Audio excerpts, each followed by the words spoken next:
അബ്ദുറഹ്മാൻ രണ്ടത്താണി മുസ്ലിം ലീഗിൽ തുടരുമെന്നുള്ള വാർത്തയാണ് ഈ അവസാന മണിക്കൂറുകളിൽ വരുന്നത്.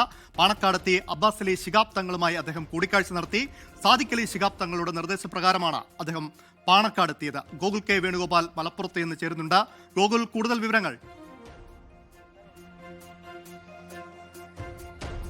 അല്പസമയം മുമ്പാണ് അബ്ദുറഹ്മാൻ രണ്ടത്താണി പാണക്കാടെത്തി അബ്ബാസ് അലി ശിഹാബ് തങ്ങളുമായും മുനവർ അലി ശിഹാബ് തങ്ങളുമായും കൂടിക്കാഴ്ച നടത്തിയത്. ഒരു ദിവസം നീണ്ടു നിൽക്കുന്ന ഒരു പ്രതിസന്ധിക്ക്, മുസ്ലിം ലീഗിൽ ഉടലെടുത്ത പ്രതിസന്ധിക്ക് എന്തായാലും ഈ രാത്രിയിൽ അവസാനമാവുകയാണ്. ഇടതുപക്ഷത്തേക്ക് CPM-ലേക്ക് ചേക്കേറുമോ എന്ന തരത്തിലുള്ള വാർത്തകൾ, വിവരങ്ങളൊക്കെ പ്രചരിച്ചിരുന്ന ഒരു വിഷയത്തിന് ഇപ്പോൾ അവസാനമായിരിക്കുന്നു എന്നുള്ളതാണ് ഈ സുപ്രധാനമായിട്ടുള്ള ഒരു വിവരമാണ് ഇപ്പോൾ പങ്കുവെക്കുന്നത്.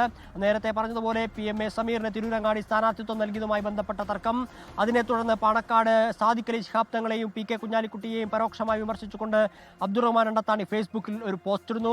അതുമായി ബന്ധപ്പെട്ട് മുസ്ലിം ലീഗിലും CPM-ലും ഉടലെടുത്തിട്ടുള്ള ഒരുപാട് രാഷ്ട്രീയ വിഷയങ്ങൾക്കാണ് ഈ രാത്രിയിൽ അവസാനമായിരിക്കുന്നത്.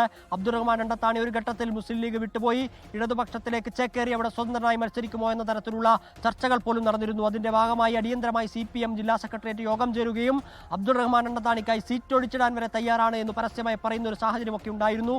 ഇതിനൊക്കെയാണ് ഇപ്പോൾ അവസാനമായിരിക്കുന്നത്. അല്പസമയം മുമ്പാണ് പാണക്കാടെത്തി അബ്ബാസ് അലി ശിഹാബ് തങ്ങളെയും മുനവർ അലി ശിഹാബ് തങ്ങളെയും അബ്ദുറഹ്മാൻ രണ്ടത്താണി കൂടിക്കാഴ്ച നടത്തിയിട്ടുള്ളത്. സാദിഖ് അലി ശിഹാബ് തങ്ങളുടെ നിർദ്ദേശപ്രകാരമായിരുന്നു ഇത്തരത്തിലൊരു കൂടിക്കാഴ്ച.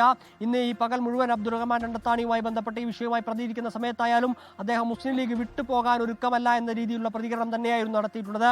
ഐഡിയോളജിക്കലി ഞാൻ ഇപ്പോഴും മുസ്ലിം ലീഗുകാരനാണ്, എപ്പോഴും മുസ്ലിം ലീഗുകാരനാണ് എന്നായിരുന്നു അബ്ദുറഹ്മാൻ രണ്ടത്താണിയുടെ പ്രതികരണം. അതെന്തായാലും മുസ്ലിം ലീഗ് നേതാക്കളിലുള്ള അദ്ദേഹത്തിന്റെ വിശ്വാസത്തെ അടയാളപ്പെടുത്തുന്നതായിരുന്നു എന്ന് നമുക്ക് ഈ ഘട്ടത്തിൽ മനസ്സിലാക്കാൻ സാധിക്കും. അദ്ദേഹം മുന്നോട്ടേക്ക് വെച്ചുള്ള ചില അതൃപ്തികൾ, അദ്ദേഹത്തിനുണ്ടായിരുന്ന ചില പ്രശ്നങ്ങൾ, അത് പരിഹരിക്കാമെന്ന് അബ്ബാസ് അലി ശിഹാബ് തങ്ങൾ അദ്ദേഹത്തിന് ഉറപ്പ് നൽകിയതായിട്ടാണ് നമുക്ക് ലഭിക്കുന്ന വിവരം.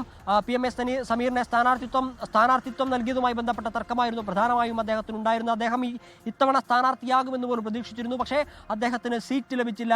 അതിനെ തുടർന്നുണ്ടായിട്ടുള്ള തർക്കം, അതിനെ തുടർന്നുണ്ടായ അതൃപ്തിയാണ് ഒരു പൊട്ടിത്തെറിയിലേക്ക് എത്തുകയും അത് പരസ്യമായി പോസ്റ്റ് ഇടുന്ന ഘട്ടത്തിലേക്ക് എത്തുകയും ചെയ്തിട്ടുള്ളത്. അതെന്തായാലും CPM-ന് ഗുണമാകുന്നില്ല. CPM-ലേക്ക് അബ്ദുറഹ്മാൻ രണ്ടത്താണി പോകുന്നില്ല. അദ്ദേഹം മുസ്ലിം ലീഗിൽ തന്നെ തുടരും. പാണക്കാടെത്തി അബ്ബാസ് അലി ശിഹാബ് തങ്ങളുമായും മുനവർ അലി ശിഹാബ് തങ്ങളുമായും അബ്ദുറഹ്മാൻ രണ്ടത്താണി മുസ്ലിം ലീഗിൽ തന്നെ ഉറച്ചു നിൽക്കുമെന്നുള്ളതൊരു ആശ്വാസ വാർത്തയാണ് UDF-ന്. ലോകത്തെവിടെയായാലും ഏത് സമയത്തും 24 വാർത്തകളും ഓഗ്മെന്റഡ് റിയാലിറ്റി പാക്കേജുകളും എക്സ്പ്ലെയിനറുകളും വിശദമായി കാണാൻ ഞങ്ങളുടെ YouTube ചാനൽ നിങ്ങൾക്ക് സബ്സ്ക്രൈബ് ചെയ്യാം.